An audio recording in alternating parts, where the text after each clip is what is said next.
So as we talked about before, there's a couple of key areas here that are related. So just around here are where the adrenals are going to be. So your true adrenal points are here.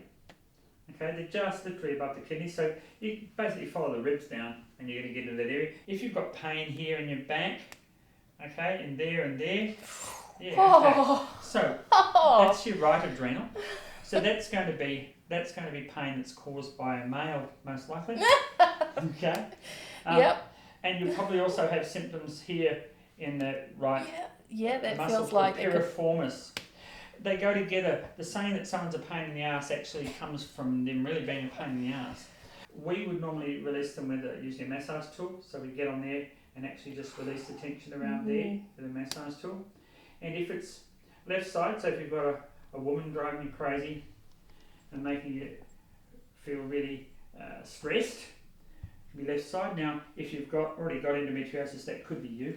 What we can teach you to do is you can use a pair of tennis balls and you can put those and lay on them. So you lay on those on the floor and roll around gently, flat on your back. So those would massage you there.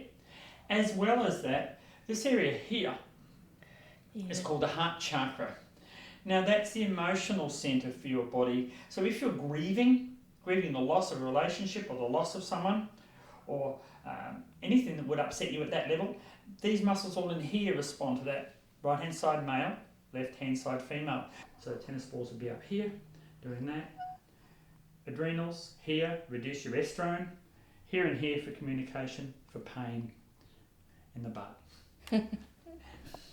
So if you suspect that you have chronic pelvic pain, one of the things you can do just to check, and this is what we would do to check, would be you can palpate here. Palpate means just to squeeze.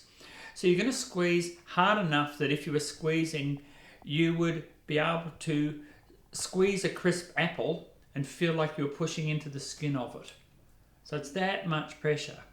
Now, with someone who's got chronic pelvic pain, as you do this, they will describe it as feeling like broken glass being pushed into their legs. It's very sharp. It's a very sharp pain. So if you find one side is tighter than the other, and you've got pressure more on one point, so like there than there, and then this one you've got more pressure there, if that's consistent up one side of the leg, then you know that that's where the kinetic load has gone. So the path of the load has been pushed all the way up one side.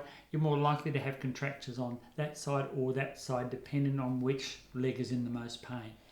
I talked to you earlier on about using what we call Raro technique, which is the technique I learned from the Pacific Island lady. Now, we've modified it, and the only thing I'd say to you is that getting the pressure right is a little bit difficult. You've got to get the pressure right, and it needs to be done in one specific move. So from a therapist's position, I need to be really stable because you need to be able to trust what I'm doing. Nothing's done too fast. And so I slide through here, and as constant as I can. Those same lines I went up when I was pressing before to test, I now do in one smooth move.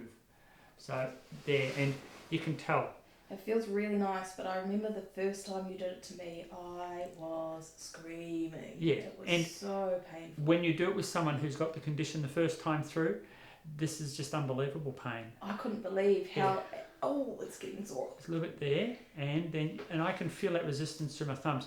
And then I'm coming in either side of the uterus there, and there's a little bit of tension on the right hand side there, okay, which we can feel.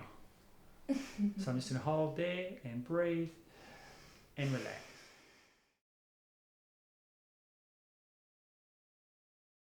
Okay, so we talked before about the emotional content and those engrams, those patterns of muscle behaviour.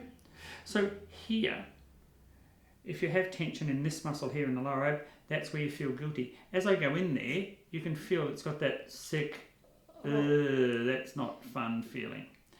Then on this side, that's where you feel fear, so it's sharper. Yeah. You can feel that it's quite a bit sharper. And then right up here, these two here are where you get anxiety. Now, what's interesting about those two is directly underneath them sits the esophageal valve at the top of the stomach. So if they're pulled over and squashed by these being compressed, that valve gets tight and you end up with reflux a lot.